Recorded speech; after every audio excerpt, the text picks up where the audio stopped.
Leucemias agudas. São todas iguais? O que difere uma da outra? Vamos ver agora isso?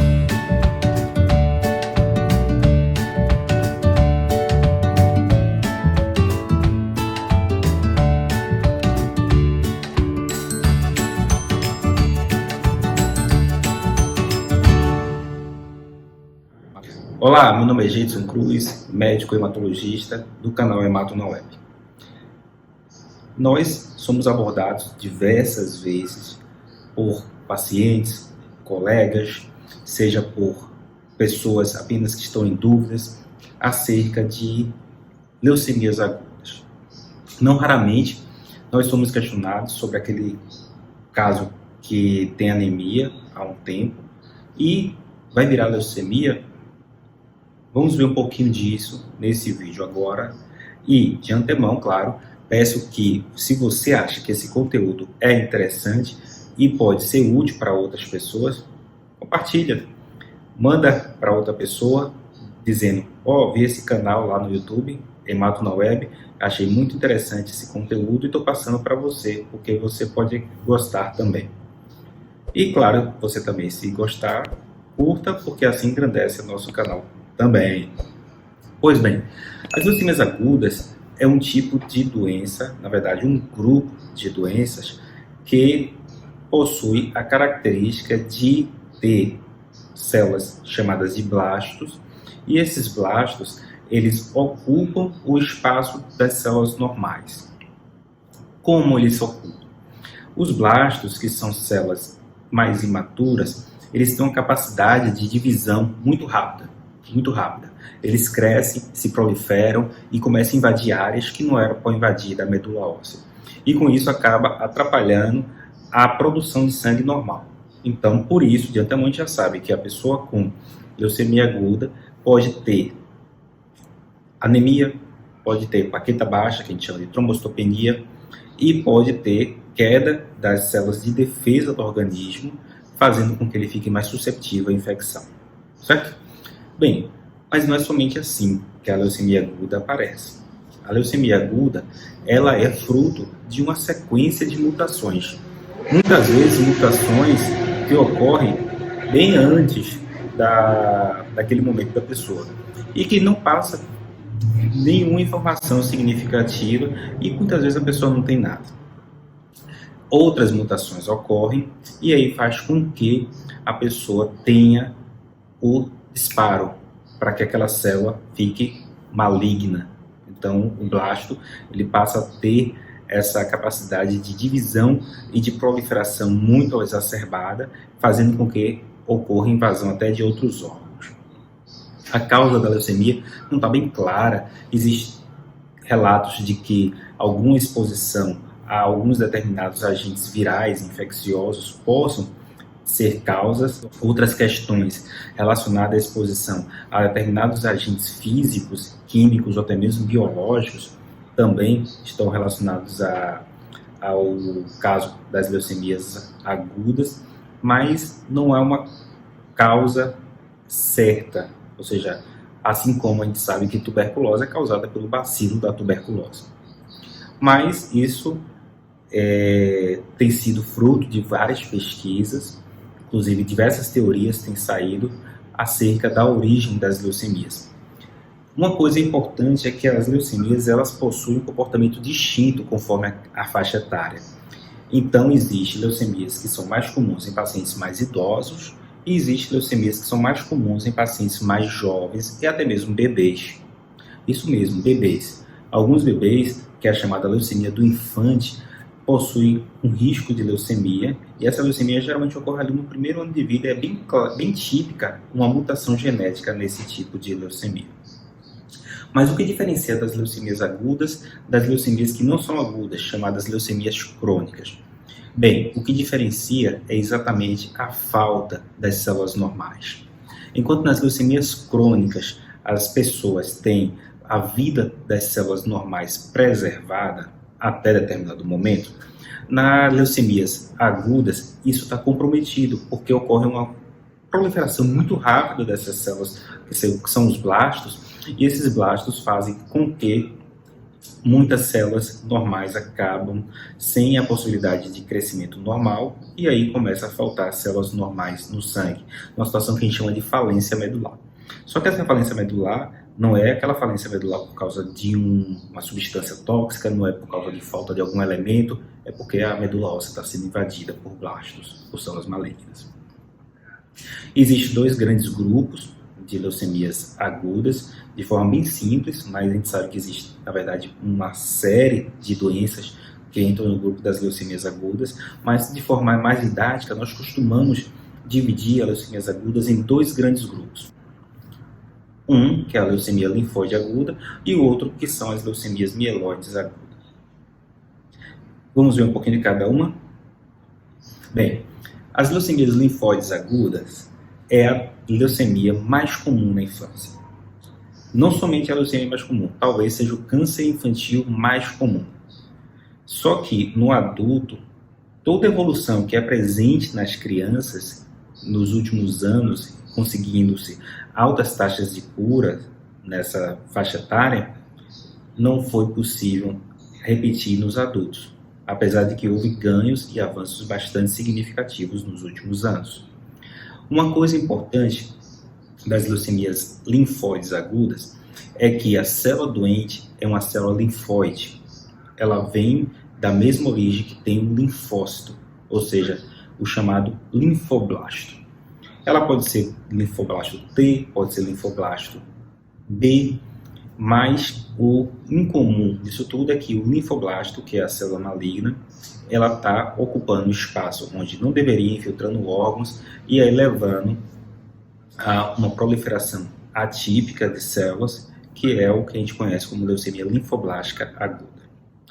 Nas crianças, a leucemia linfoblástica aguda, ela possui uma série de características, na maioria das vezes, que levam a essa faixa etária, ou seja, a faixa etária pediátrica, ter uma evolução mais favorável.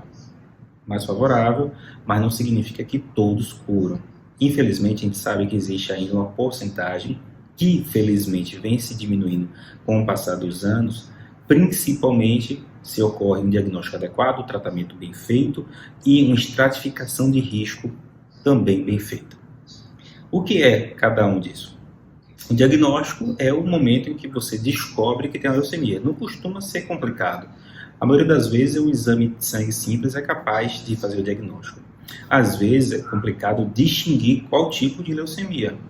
Mas isso hoje percebe-se uma evolução a cada dia, no sentido de que, com os exames de imunologia, a exemplo da imunofenotipagem, citometria de fluxo e dos exames moleculares, consegue-se uma distinção cada vez mais favorável, no sentido de facilitar e dizer que grupo é aquela leucemia.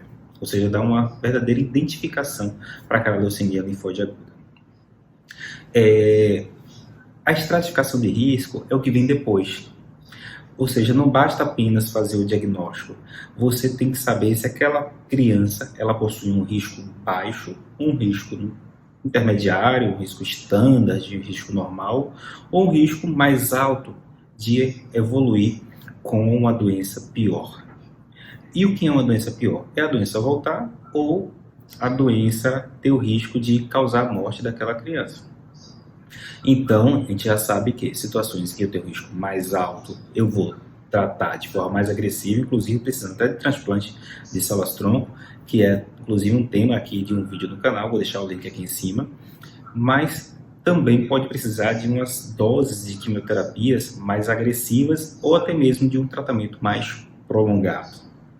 Existem diversos tipos de combinações de tratamento de quimioterapia, mas a característica mais importante do tratamento da leucemia linfoblástica aguda é a combinação de quimioterapias num regime que a gente chama de poliquimioterapia.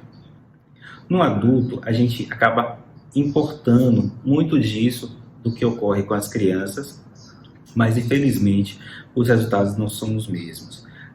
Estudos mostram a sobrevida que nas crianças supera muitas vezes 80%, normalmente a gente consegue superar os 40% em alguns estudos nos adultos.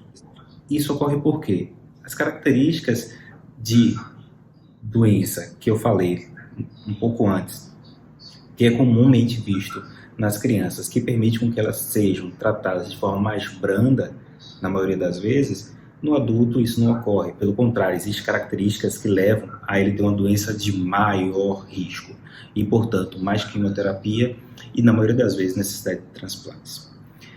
Isso que é um grande complicador, porque nem todo adulto tem doador e, da mesma forma, nem todo mundo pode fazer transplante, ou ainda que alguns não suportam o tratamento quimioterápico que possui doses altas.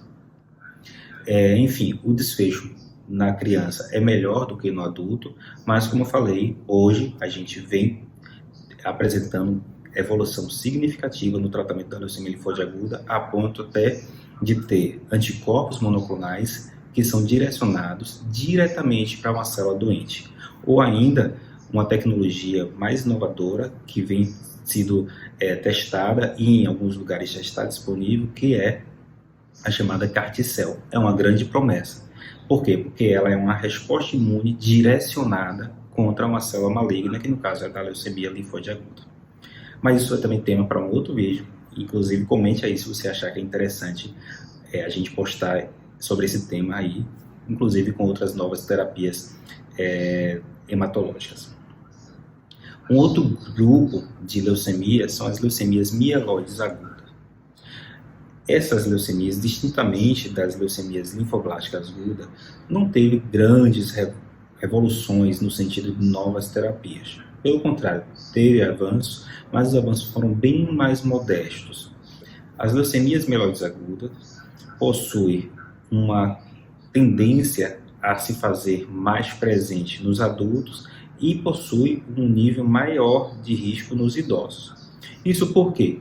Porque algumas vezes a leucemia mieloide aguda ela é precedida por uma fase que nós chamamos de síndrome mielodisplásica, que também é uma doença hematológica que leva ao risco de transformação leucêmica.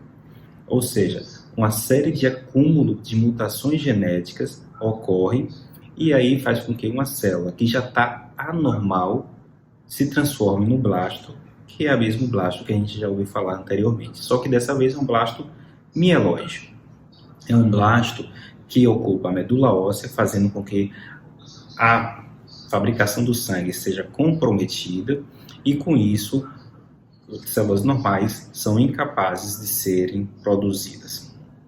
Na leucemia mieloide aguda, da mesma forma que na leucemia linfoblástica aguda, o tratamento principal é a quimioterapia, em que ocorre a combinação de alguns agentes quimioterápicos no intuito de fazer com que a medula óssea entre no que a gente chama de remissão, que é fazer com que a gente tenha uma negativação da doença, fazendo com que posteriormente nós possamos consolidar o tratamento. Essa consolidação pode ser com mais quimioterapia ou, se for necessário e possível, transplante de células-tronco halogênico.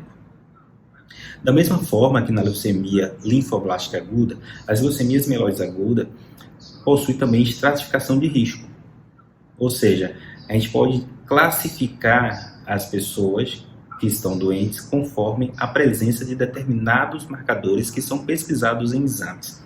Esses exames são exames moleculares ou genéticos e esses exames permitem você avaliar criteriosamente cada paciente de forma cada vez mais individualizada, e a tendência da hematologia é essa, a gente fazer uma avaliação cada vez mais pormenorizada, paciente por paciente, para saber se determinado agente quimioterápico combinado com determinado outro agente vai ter uma resposta satisfatória naquele paciente. E é assim que hoje a gente, por exemplo, tem um tipo de leucemia chamado promielocídica, também chamada por alguns de leucemia mieloide aguda do tipo M3, em que nós conseguimos elevadas taxas de cura com tratamentos que são menos tóxicos do que o que era anteriormente. E isso permitiu com que a sobrevida desses pacientes ficasse elevada, permitindo grandes taxas de cura. As leucemias agudas são doenças malignas, não existe cura espontânea para a leucemia mieloide aguda, nem para a leucemia linfóide aguda. Então, o tratamento é necessário sempre, seja ele quimioterápico com ou sem transplante, mas é necessário porque, do contrário, a doença evolui e fatalmente a pessoa acabará falecendo. Tá bom? Esse vídeo talvez tenha ficado um pouco longo, mas espero que tenha dado algumas informações iniciais acerca das leucemias agudas. Não deixa de mostrar o seu interesse por meio do comentário aqui embaixo. Inclusive, se você acha que merece alguma coisa a mais, coloca aí, que aí se a gente vê que realmente tem necessidade de colocar esse tema, ele será visto e avaliado e quem sabe até postado numa próxima oportunidade. Tá bom? Continue vendo os vídeos do Dermato na Web. Se você curtiu, não deixa de curtir. Se inscreve no canal e, claro, para ser notificado de vídeos futuros, marca o sininho das notificações.